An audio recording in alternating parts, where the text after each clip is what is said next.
passage. Manner refers to the way of doing something. Manners refers to the way a person behaves in S0 society. Thus, manners can be good or bad, polite or impolite. For example, in our Myanmar culture and society, at mealtimes, it is bad manners for a junior to start eating before a senior does. It is always polite for a junior to listen with arms folded while he or she is spoken to by a senior such as a parent or teacher. One important mind is that every society and culture has its list of good and bad manners. Generally speaking, some manners are universal while some are culture-specific. This means that a manner which is acceptable in one society may not be tolerated in another. For instance, belching or breaking wind in a company may be quite acceptable in one society but not tolerated in another. In one's home or elsewhere, good manners are vital for a pleasant atmosphere and for getting on well in life.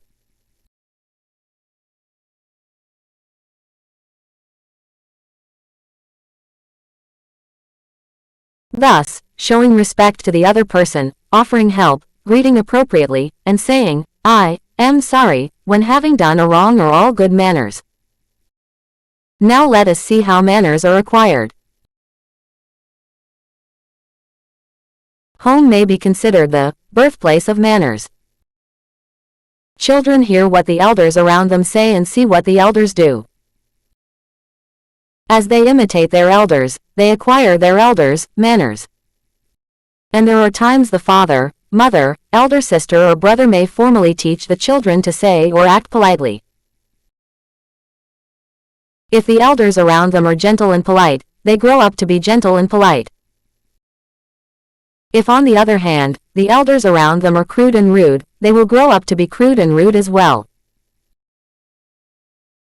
Next comes the school as an institution to impart good manners. Almost all children not only learn the school subcts their teachers teach but also imitate the teachers' manners and behavior. In a school where teachers are good role models, students learn to be polite and respectful.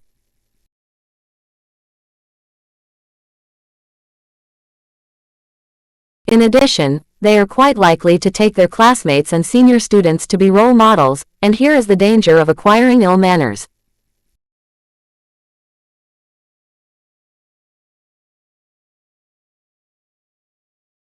As we all know, teenagers and young adults are very often influenced by celebrities, films and the type of books and articles they read. Hence, they are quite likely to be misled and thereby acquire ill manners and negative views. There is still another institution that imparts manners, the work domain.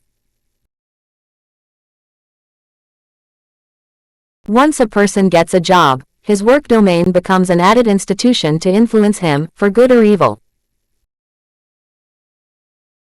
To put it in a nutshell, the current generation as a whole is the most powerful and most responsible institution for the imparting of good manners. The modeling of society is no easy task.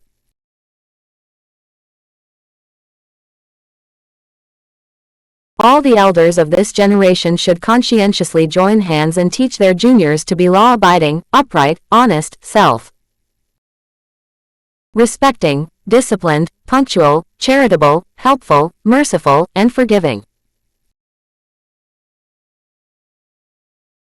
The quality of the generation is in the hands of the present generation. As a matter of fact, we are mutually responsible for building a well-mannered society.